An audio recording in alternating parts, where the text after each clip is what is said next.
누가 알았겠습니까? 우리 몸에 좋다고 생각했던 올리브 오일이 잘못 사용하면 독이 될 수 있다는 사실을. 지난 20년 동안 저는 수많은 노인분들을 만나면서 놀라운 사실을 발견했습니다. 올리브 오일을 올바르게 사용하는 사람은 10명 중 1명도 채 되지 않습니다. 나머지 9명은 잘못 사용하고 있으며, 이는 단순한 실수가 아니라 건강, 심지어 생명과 직결되는 문제입니다. 더 충격적인 사실은 최근 국립보건원 연구 결과에서 나타났습니다. 올리브 오일을 잘못 사용함으로 인해 매년 수천 명의 노인들이 심혈관 질환을 겪고 있습니다. 놀랍게도 대부분은 자신이 건강을 위해 올바르게 사용하고 있다고 믿으며 위험을 모른 채 계속 사용하고 있습니다. 여러분은 혹시 이렇게 생각하고 계신가요? 올리브 오일은 많이 먹을수록 좋다거나 비싼 제품이 건강에 더 좋다는 생각을요?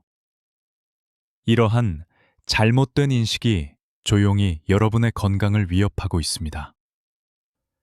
이번 영상을 끝까지 시청하시면 올리브 오일에 대한 잘못된 정보와 편견에서 완전히 벗어나 올바르게 건강을 관리할 수 있게 될 것입니다. 오늘 제가 공유할 지식은 제약회사들이 절대 알려주고 싶어 하지 않는 비밀이기도 합니다. 그런데 혹시 여러분 중에서 올리브 오일을 사용한 후 복부 팽만감이나 소화불량을 느끼거나 몸이 무겁고 피곤한 분이 계신가요? 그렇다면 이번 영상에 집중하시기 바랍니다. 이것은 여러분 몸이 보내는 위험 신호일 수 있습니다. 이제부터 제가 말씀드릴 내용에는 의학 정보도 포함됩니다. 개인 건강 상태에 따라 결과가 다를 수 있으므로 적용 전에 반드시 전문가와 상의하시기 바랍니다. 또한 현재 약물을 복용 중이신 분들은 더욱 신중하게 접근해야 합니다. 그럼 이제 진지하게 시작하겠습니다. 우선 왜 이 문제가 그렇게 심각한지 말씀드리겠습니다. 올리브 오일과 관련된 위험은 단순한 복부 불편이나 소화 불량이 아닙니다. 잘못 사용하면 혈관 건강에 직접적인 영향을 줄 수 있습니다. 2023년 한국영양학회에서 발표한 자료에 따르면 60세 이상 노인 중 올리브 오일을 잘못 사용하는 사람의 78%가 혈중 콜레스테롤 수치가 정상 범위를 초과했습니다. 이 수치는 일반 식용유를 사용하는 사람들보다도 높은 수치입니다. 더 놀라운 사실은 서울대학교 의과대학에서 진행한 5년간 연구에서 밝혀졌습니다. 올리브 오일을 잘못 사용하는 노인의 심혈관 질환 발생률이 일반인보다 32%나 높다는 것입니다. 여러분이 건강에 좋다고 믿고 사용한 올리브 오일이 사실상 독이 될 수도 있습니다. 그럼 문제의 원인은 무엇일까요? 첫째, 가짜 올리브 오일입니다. 시장에 유통되는 올리브 오일 상당수가 다른 기름과 혼합된 혼합유입니다. 제품 이름은 올리브 오일이라고 되어 있지만 몸에 해로운 성분이 많습니다. 둘째, 잘못된 보관과 사용법입니다. 올리브 오일은 빛과 열에 매우 민감합니다.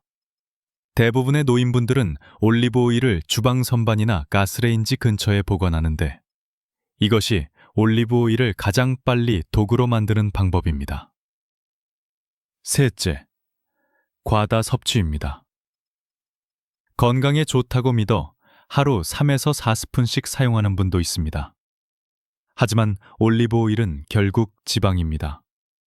과다 섭취하면 칼로리 과잉으로 비만이 되고 여러 만성질환의 원인이 됩니다. 마지막으로 잘못된 조리법입니다. 많은 분이 올리브 오일을 고온에서 볶거나 튀김에 사용합니다. 하지만 올리브 오일은 발연점이 낮아 과열 시 독성 화합물이 생성되어 세포를 손상시키고 체내 염증을 유발합니다.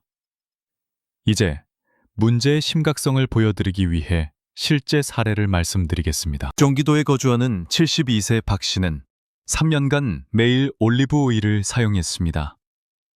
아침과 저녁에 각각 한 스푼씩. TV에서 혈관 건강에 좋다고 들었기 때문입니다. 처음에는 몸이 가볍고 특별한 증상이 없었습니다.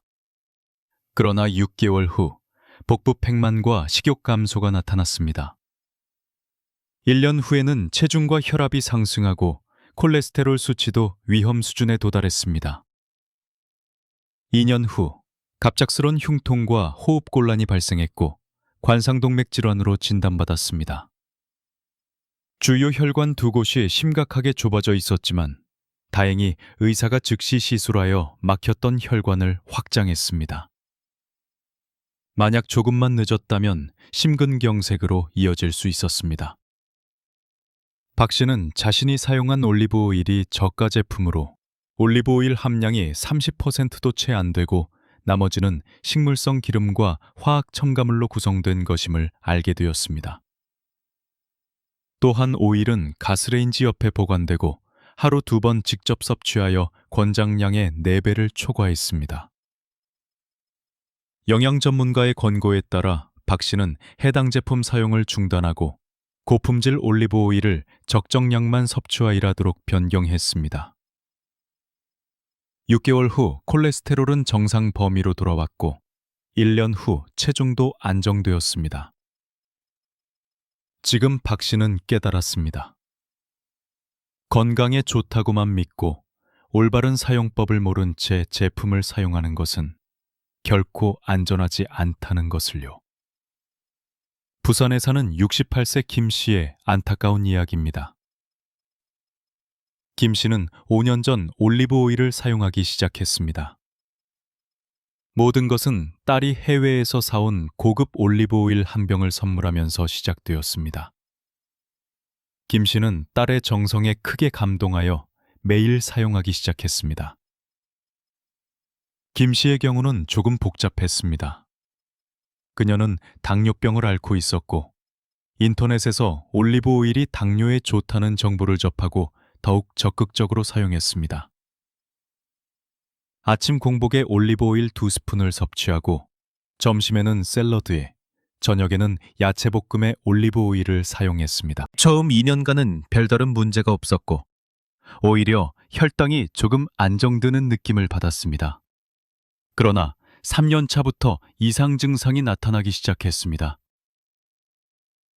김 씨는 자주 피로를 느끼고 소화가 잘 되지 않았으며 체중 증가도 계속되었습니다. 김 씨는 이러한 증상을 나이 때문이라고 생각했습니다. 그녀는 당뇨병 치료를 위해 병원을 자주 방문했지만 올리브 오일 사용에 대해 의사에게 구체적으로 말하지 않았습니다. 자신이 건강에 좋은 것을 사용한다고 생각했기 때문입니다.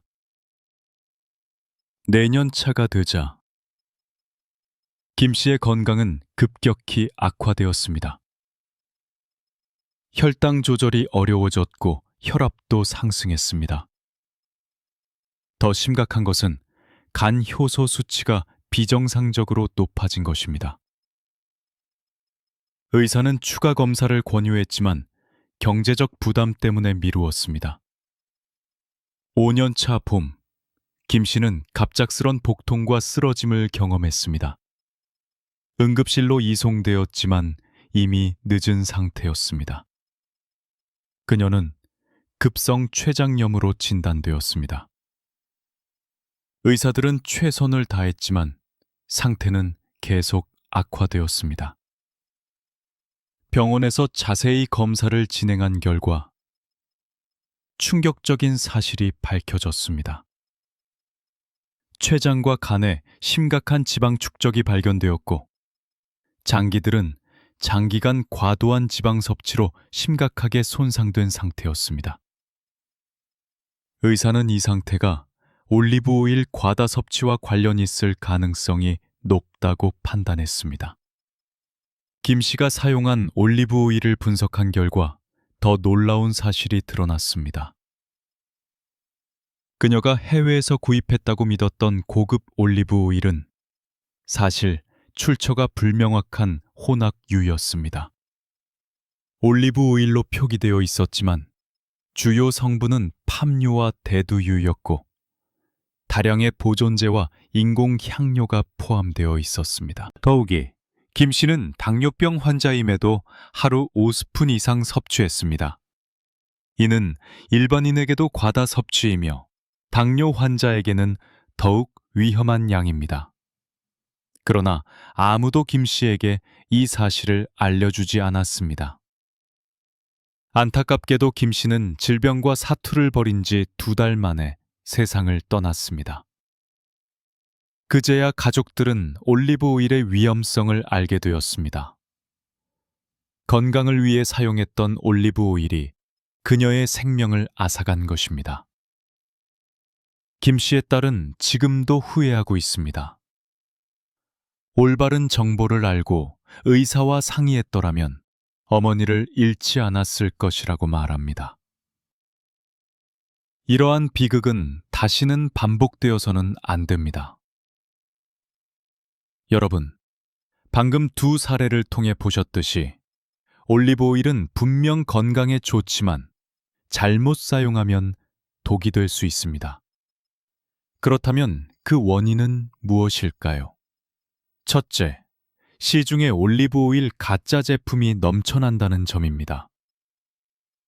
2024년 식품의약품안전처 조사에 따르면 43% 제품이 기준에 미달하며 저렴한 식물성 기름, 향료, 심지어 트랜스 지방까지 포함되어 있어 건강에 매우 해롭습니다. 둘째, 잘못된 보관 방법입니다. 올리브 오일은 빛, 열, 공기에 민감하지만 겨우 17% 가정만 올바르게 보관합니다. 주방 선반이나 햇볕이 드는 곳에 두면 오일이 산화되어 활성산소가 생성되고 이는 세포에 해를 끼칩니다. 또한 뚜껑을 오래 열어두거나 공기에 지속적으로 노출되는 것도 문제입니다. 셋째, 과다 섭취입니다. WHO는 하루 2스푼, 약 28g을 권장하지만 많은 노인분들이 이보다 훨씬 많이 사용합니다. 올리브 오일을 과다 섭취하면 비만의 직접적인 원인이 됩니다. 올리브 오일 1스푼은 약 120칼로리이며 하루 5스푼을 섭취하면 600칼로리, 즉 밥 한 공기와 맞먹습니다. 매일 칼로리가 과잉되면 당뇨, 고혈압, 심혈관 질환 위험이 크게 증가합니다. 넷째, 잘못된 조리 방법입니다. 많은 사람들이 올리브 오일을 모든 요리에 사용하려고 합니다. 그러나 올리브 오일은 연기가 나는 온도가 낮아 고온 조리에 적합하지 않습니다. 엑스트라 버진 올리브 오일의 발연점은 약 160도에서 190도입니다. 이 온도를 초과하면 유익한 성분이 파괴되고 유해 화합물이 생성됩니다. 특히 아크롤레인이라는 독성 물질이 생기며 눈과 호흡기를 자극하고 장기적으로 암 위험을 높일 수 있습니다. 그러나 많은 사람들이 이를 모르고 볶음이나 튀김임에 사용하고 있습니다. 다섯째, 개인 건강 상태를 고려하지 않고 섭취하는 경우입니다. 올리브 오일은 일반적으로 건강에 좋지만 모든 사람에게 똑같이 좋은 것은 아닙니다. 특히 담석증, 담낭염, 급성 췌장염 또는 소화가 심하게 어려운 환자는 주의해야 합니다. 또한 항응고제를 복용 중인 환자는 주의가 필요합니다. 올리브 오일에 있는 비타민 E가 혈액 응고 과정에 영향을 주어 약효를 변화시킬 수 있기 때문입니다. 그러나 이러한 정보는 소비자에게 널리 알려지지 않았습니다. 여섯째, 정확한 정보의 부족입니다. 올리브 오일에 대한 잘못된 정보가 시장에 넘쳐납니다. 검증되지 않은 정보가 인터넷과 SNS를 통해 사실처럼 퍼지고 있으며 많은 사람들이 이를 믿고 건강을 해치고 있습니다. 특히 올리브 오일을 만병통치약처럼 광고하는 문제가 심각합니다. 올리브 오일은 모든 병을 치료할 수 있다거나 많이 먹을수록 좋다는 과장된 정보 때문에 노인분들이 혼란스러워하고 있습니다. 이러한 정보 때문에 많은 사람들이 의료 치료를 소홀히 하거나 올리브 오일을 잘못 사용하게 되는 것입니다. 지금까지 올리브 오일과 관련된 문제들의 원인을 살펴보았습니다. 그렇다면 이 문제들을 어떻게 해결할 수 있을까요? 저는 구체적인 방법을 알려드리겠습니다. 반드시 기억하시고 실천하세요. 먼저 구독과 좋아요 버튼을 눌러주시면 더 많은 건강 정보를 받아보실 수 있습니다. 저희는 계속해서 여러분의 건강한 삶을 위한 유용한 정보를 준비할 예정이니 꼭 구독해 주세요. 첫 번째 해결책. 올리브 오일 제대로 선택하기. 가장 중요한 단계는 올바른 제품을 선택하는 것입니다. 진짜 올리브 오일은 반드시 엑스트라 버진 올리브 오일이라고 표기되어 있어야 하며, 이는 영양 성분이 충분히 유지된 원액을 의미합니다. 올리브 오일, 퓨어 올리브 오일, 라이트 올리브 오일만 표기된 제품은 정제 과정을 거친 것이므로 영양 가치가 크게 감소합니다. 원산지도 중요합니다.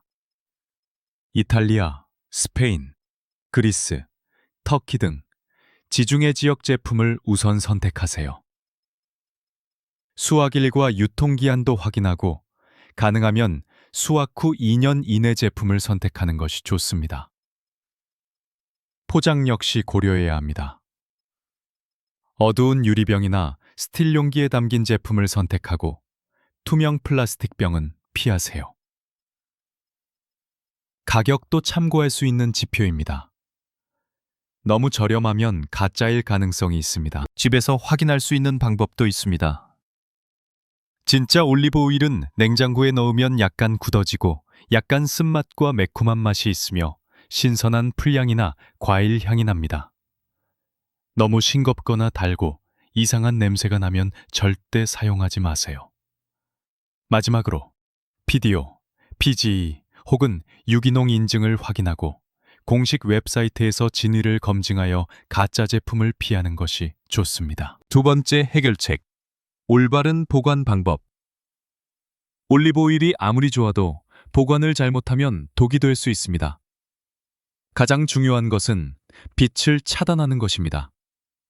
올리브 오일은 시원하고 어두운 곳에 보관해야 합니다. 직사광선이 닿지 않는 주방 선반을 선택하세요. 투명경에 담긴 경우 어두운 상자나 천으로 감싸주세요. 온도 관리도 중요합니다.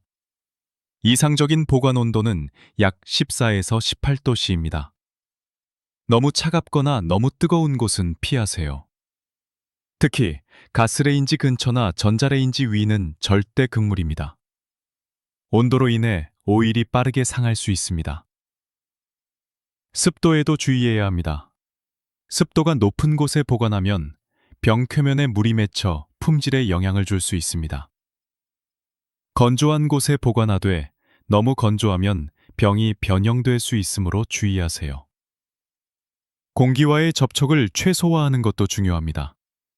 사용 후에는 즉시 뚜껑을 꼭 닫으세요. 공기에 오래 노출될수록 산화가 빨리 진행됩니다. 작은 병으로 나눠 보관하는 것도 좋은 방법입니다. 뚜껑을 연 후 사용기한을 지키는 것도 중요합니다. 아무리 잘 보관해도 개봉 후 3개월 이내에 사용하는 것이 좋습니다. 냉장 보관 시 최대 6개월까지 가능하지만 가능한 빨리 사용하는 것이 좋습니다. 다른 병으로 옮겨 담아야 할 경우 어두운 유리병을 사용하세요. 플라스틱 병은 화학 성분이 오일에 스며들 수 있으므로 피하는 것이 좋습니다. 세 번째 해결책, 적정량 섭취. 올리브 오일의 장점을 충분히 활용하려면 하루에 약 2스푼, 28g, 즉 약 250칼로리를 섭취하는 것이 적당합니다. 이 양은 개인의 건강 상태와 활동량에 따라 조절할 수 있습니다. 당뇨병이나 고혈압이 있는 분은 반드시 의사와 상의하세요. 오일은 아침과 저녁으로 나눠 섭취하는 것이 좋으며 식사와 함께 사용하는 것이 가장 좋습니다. 예를 들어 샐러드 드레싱이나 빵에 발라 먹는 방법이 있습니다. 직접 섭취할 경우 물과 함께 마시고 공복에는 피하는 것이 좋습니다. 특히 위가 약한 분들은 주의하세요. 다른 지방 섭취와 균형을 맞추는 것도 중요합니다.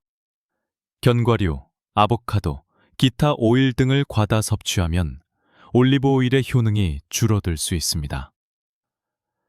체중 변화도 확인하세요. 체중이 계속 증가하면 오일량이나 다른 칼로리를 조절해야 합니다. 소화가 어려운 분들은 더 적게 사용하세요. 복통이나 설사가 나타나면 즉시 섭취를 중단하고 의사와 상담하세요.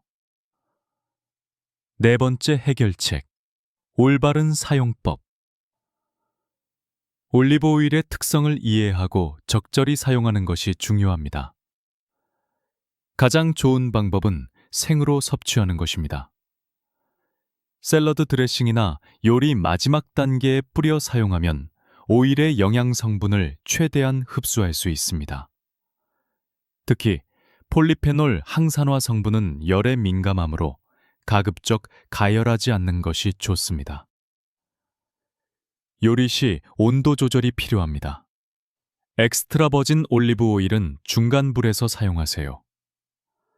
고온에서 볶거나 튀기는 용도로는 적합하지 않으므로 높은 연기점의 다른 오일을 사용하세요. 올리브 오일로 요리할 경우 연기가 나기 시작하면 불을 줄이거나 끄는 것이 좋습니다. 요리 종류에 따라 사용법이 다릅니다. 파스타 요리는 면을 삶은 후 올리브 오일을 넣고 버무립니다. 볶음 요리는 마지막 단계에 넣어 풍미를 더합니다. 구이 요리는 완성 후 약간 뿌립니다. 올리브 오일과 궁합이 좋은 식재료를 활용하세요. 토마토, 마늘, 바질, 레몬과 함께 사용하면 맛이 좋아지고 영양 흡수도 높아집니다. 특히 토마토 속 라이코펜은 올리브 오일과 함께 섭취하면 흡수율이 4배 증가합니다. 올리브 오일을 다른 재료와 섞어도 좋습니다. 식초나 레몬즙과 함께 드레싱으로 만들거나 허브와 함께 향을 낼 수 있습니다. 단, 섞은 후에는 빨리 사용하고 냉장 보관하세요. 도구 사용도 중요합니다. 정확한 계량 스푼으로 올리브 오일을 측정하세요. 눈대중으로 사용하면 과다 섭취하기 쉽습니다. 올리브 오일 전용 용기를 구비하는 것도 좋은 방법입니다. 다섯 번째 해결책, 개인 건강 상태에 맞는 섭취. 올리브 오일 섭취 시 개인 건강 상태를 고려해야 합니다. 당뇨병. 올리브 오일은 혈당에 직접적인 영향을 주지 않지만 칼로리가 높아 체중 증가로 혈당 조절에 영향을 줄 수 있습니다. 하루 한 스푼으로 제한하고 혈당을 정기적으로 확인하세요. 의사와 상담하는 것이 좋습니다. 고혈압. 올리브 오일은 혈압에 도움이 되지만 과다 섭취 시 체중 증가로 혈압에 영향을 줄 수 있습니다. 적정량 사용하고 소금 섭취를 줄이세요. 심혈관 질환. 단일 불포화 지방산은 유익하지만 항응고제를 복용 중인 경우 상호작용에 주의해야 합니다. 소화기 질환. 담석, 담낭염, 급성 췌장염 환자는 섭취를 제한해야 합니다. 위궤양 환자는 공복에 섭취하지 마세요. 알레르기. 올리브 또는 관련 식물에 알레르기가 있다면 사용하지 마세요. 처음 사용할 때 소량부터 시작하고 발진, 호흡곤란 등의 반응이 나타나면 즉시 중단하세요. 임신 및 수유. 적정량 사용하고 체중이 급격히 증가하지 않도록 주의하세요. 산부인과 의사와 상담하세요. 노년층. 소량씩 나눠 섭취하여 소화를 돕고 다른 약물과의 상호작용을 항상 확인하며 의사와 상담하세요. 잠시만요. 지금까지의 내용이 도움이 되셨다면 구독과 좋아요 버튼을 눌러주세요. 저희는 계속해서 검증된 건강 정보를 제공할 예정입니다. 이제 계절과 질환별로 주의해야 할 사항에 대해 말씀드리겠습니다. 계절별 올리브 오일 섭취. 봄. 이 시기는 신진대사가 활발하고 에너지 소비가 많지만 봄철 나른함으로 활동량이 줄어듭니다. 올리브 오일을 과다 섭취하면 체중이 빠르게 증가할 수 있습니다.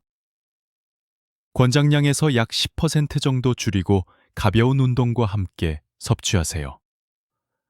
오일의 신선도를 꼼꼼히 확인하고 올해 개봉한 제품은 폐기하여 산패로 인한 염증 반응을 예방하세요. 여름. 높은 온도와 습도로 올리브 오일이 쉽게 변질됩니다. 냉장 보관을 권장하며 약간 굳는 것은 정상이며 실온에서 다시 액체가 됩니다. 더운 날에는 직접 섭취를 피하고 샐러드, 차가운 수프나 시원한 요리에 사용하는 것이 좋습니다. 가을. 식욕이 증가하면서 올리브 오일 섭취량도 쉽게 늘어납니다. 이 시기는 겨울을 대비해 체내 에너지를 저장하는 시기이므로 섭취량을 조절하세요. 제철 채소와 과일과 함께 섭취하면 영양 흡수를 높이고 체중을 적절히 유지할 수 있습니다. 겨울. 활동량이 줄고 체온 유지에 에너지가 필요합니다. 올리브 오일을 수프, 스튜, 따뜻한 요리에 사용하면 풍미와 체온 유지에 도움이 됩니다.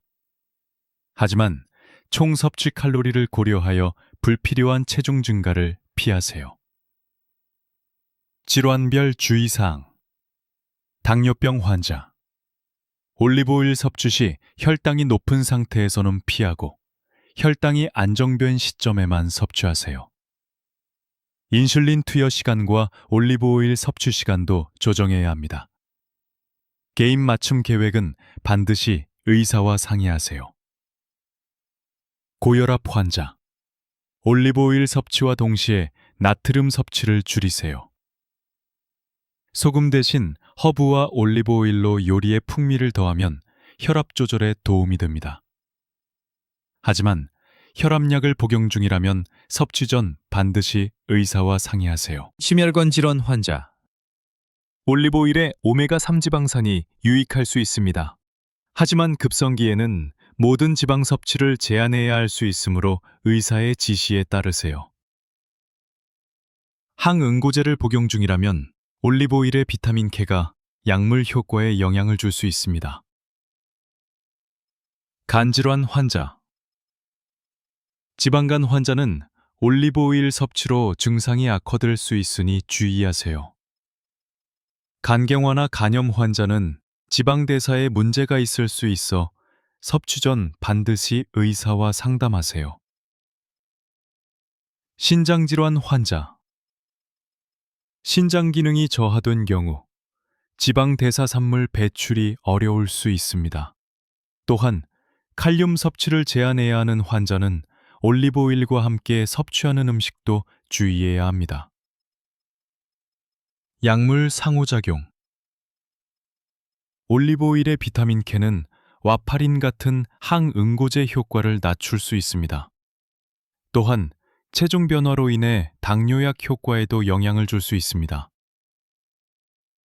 혈압약 복용 중이라면 올리브 오일 자체의 혈압 강화 효과로 인해 혈압이 과도하게 떨어질 수 있으므로 혈압을 자주 측정하고 이상이 있으면 의사와 상담하세요.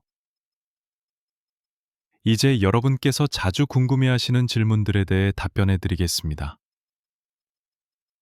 첫 번째 질문. 올리브 오일을 섭취하기 가장 좋은 시간은 언제일까요? 일반적으로 식사와 함께 섭취하는 것이 가장 좋습니다.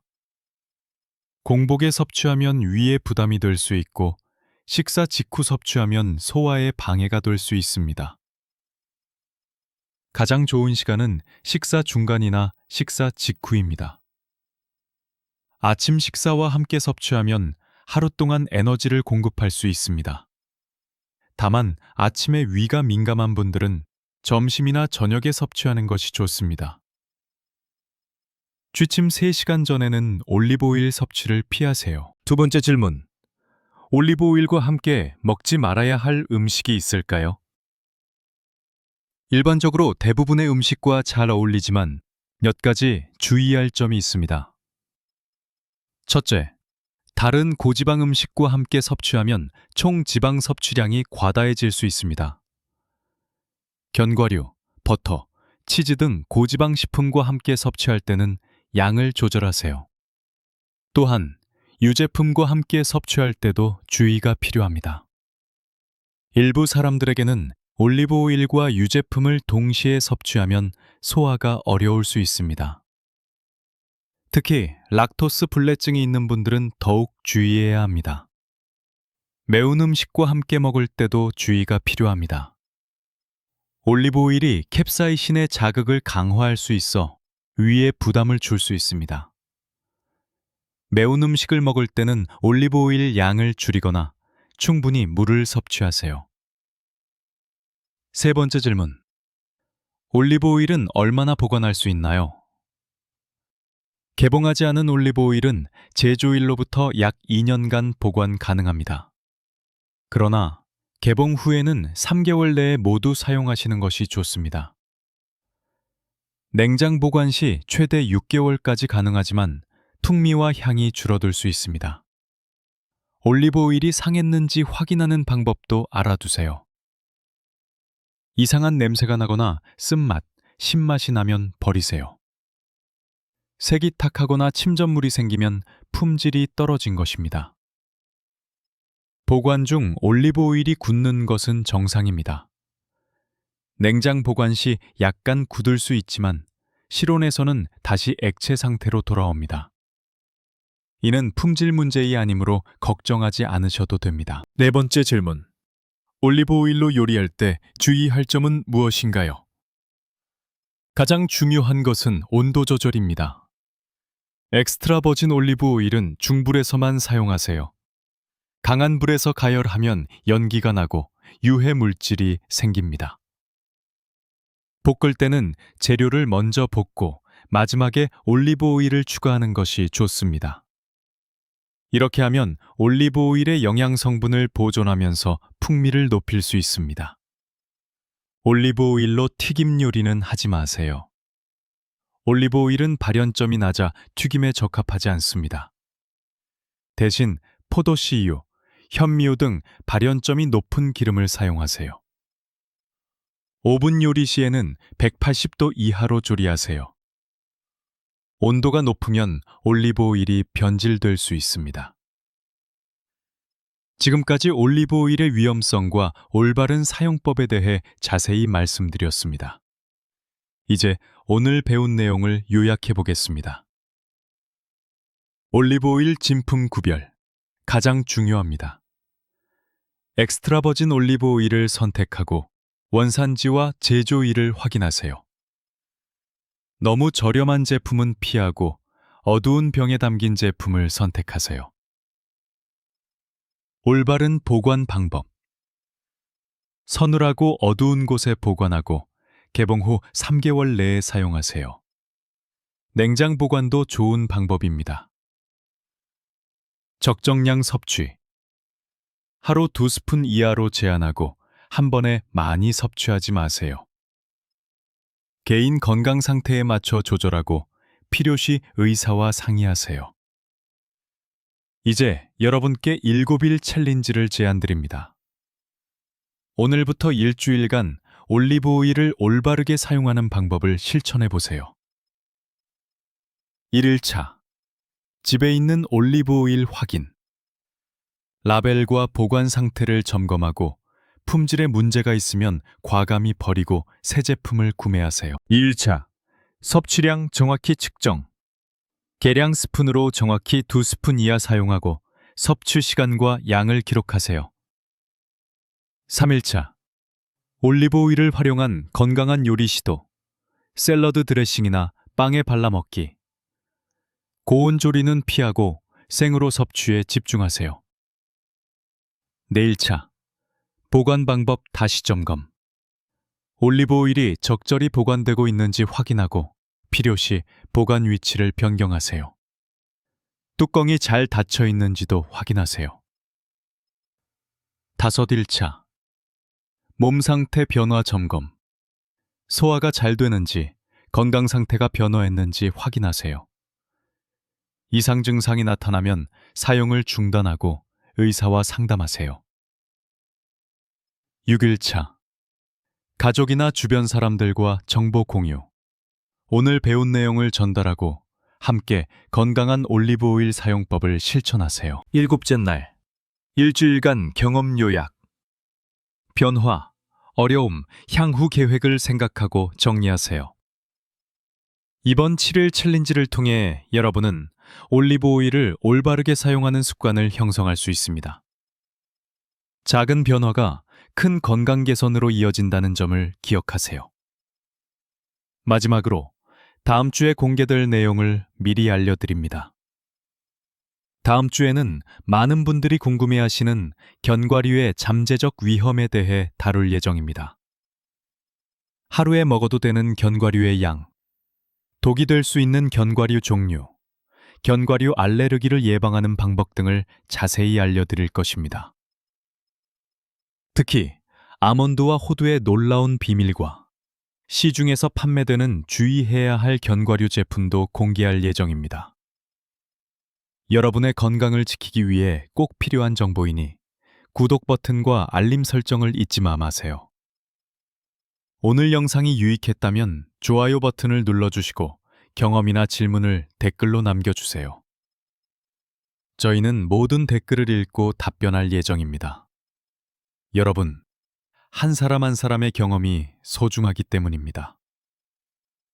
다시 한번 강조드리자면 오늘 영상의 내용은 일반적인 건강 지식이며 개인 상황에 따라 다를 수 있습니다.